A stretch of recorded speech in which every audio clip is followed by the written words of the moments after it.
बिस्मिल्लाह। बाकी इश्क ना मकाम या आशिक के पता या फकीर के पता। इन दो बंदियों तो अलावा दुआई खदारी कोई बंदा नहीं जानना कि इश्क क्या चीज़ है, या आशिक की या फकीर की। अल्लाह ताला जिंदगी दे मैं कोशिश करसा अच्छे जे अंदाज में की महफिल सुनावा। इस सऊदीया भी तुम याद करो ताकि काफी अरसे तक केचो सब के महफिल की है। तो मैं अर्ज करसा जो सुने सुनासा इंशाअल्लाह। अर्ज करसा आखिरी जमन 20 मिनट तो मैनू दसो आखिरी प्रोग्राम में क्यों कैसो कि अहले बैत ने गान सुनासा करबलारी चंद गल्ला जे थोड़ा ईमान ताज़ा ना होया ताकि अल्लाह अपनी लानत चले इंशाअल्लाह तो पता लग सो कि मैदान करबला में बैठे हो। मेरा ईमान है इस विच, मैं बड़ी मेहनत की अपने अहले बैत करबला में। बिस्मिल्लाह थोड़ी देर साथ सुनो। सब तो पहला ताजदारे मदीना आका दो जहान ना कलमा पढ़ो। बिस्मिल्लाहिर्रहमानिर्रहीम ला इलाहा इल्लल्लाह मुहम्मद रसूलुल्लाह। या अल्लाह तेरे नाम ते सो तस्कीर इस कश्ती नु रवा करने आ इस लोकां नाल चलाना तेरा काम है। आमीन सुमा बिस्मिल्लाह जी।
लो दोस्तों, साढ़े मेहमान राजा आसम नाल कोटा ग्रुप ने काफ़ी दोस्त आए न, जिन्हों में राजा इबरार, राजा तौसीफ, साईं आतफ, राजा मजर, मेहरबान कियानी, राशिद कियानी, रमजेर कियानी और राजा मोहसन, राजा जैन साहब तो वैसे मिले कोई नहीं है काफ़ी टाइम तो ये सारा ग्रुप जनाब कोटेले ने असां हाजरी लवाने हैं जी। वेलकम उन्होंने आखने सारे की जी।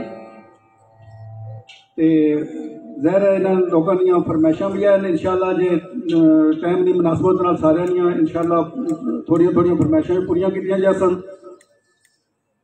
तो जनाब साढ़े दोस्त पठवार ग्रुप ने मौसम जेडे तबसम कियानी साहब, तबसम भट्टी साहब, मैं वो क्योंकि अज मशीन थोड़ी अपनी भट्टी भी है इस वास्ते तबसम भट्टी साहब जनाब जेडे मक्के तो मतलब लाइफ तक रहे अस उन्होंने भी हाजरी लवानी है जी, क्योंकि दूर बहुत सन तो ड्यूटी भी सी उन्होंने वैसे उन्हें आना सी।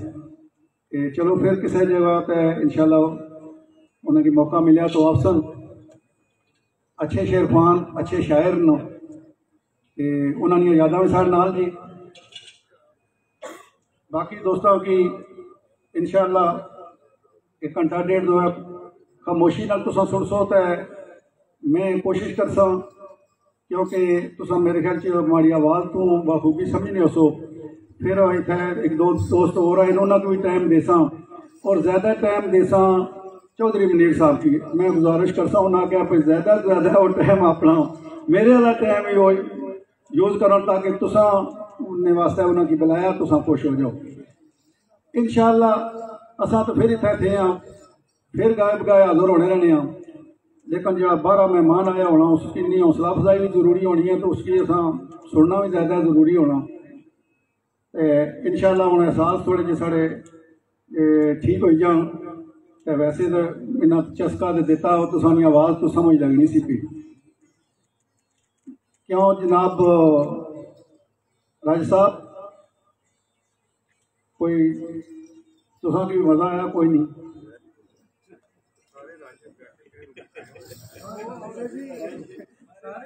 सारे अपना आप ही समझ लें।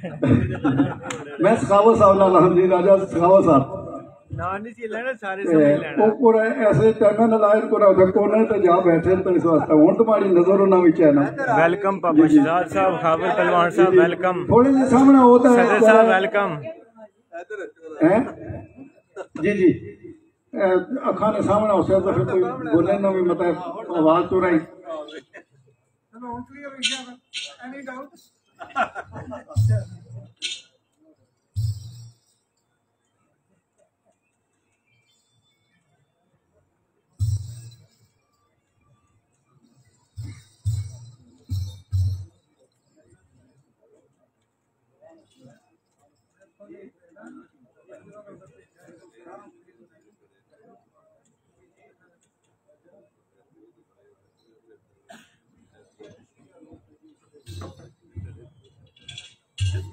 रोड पे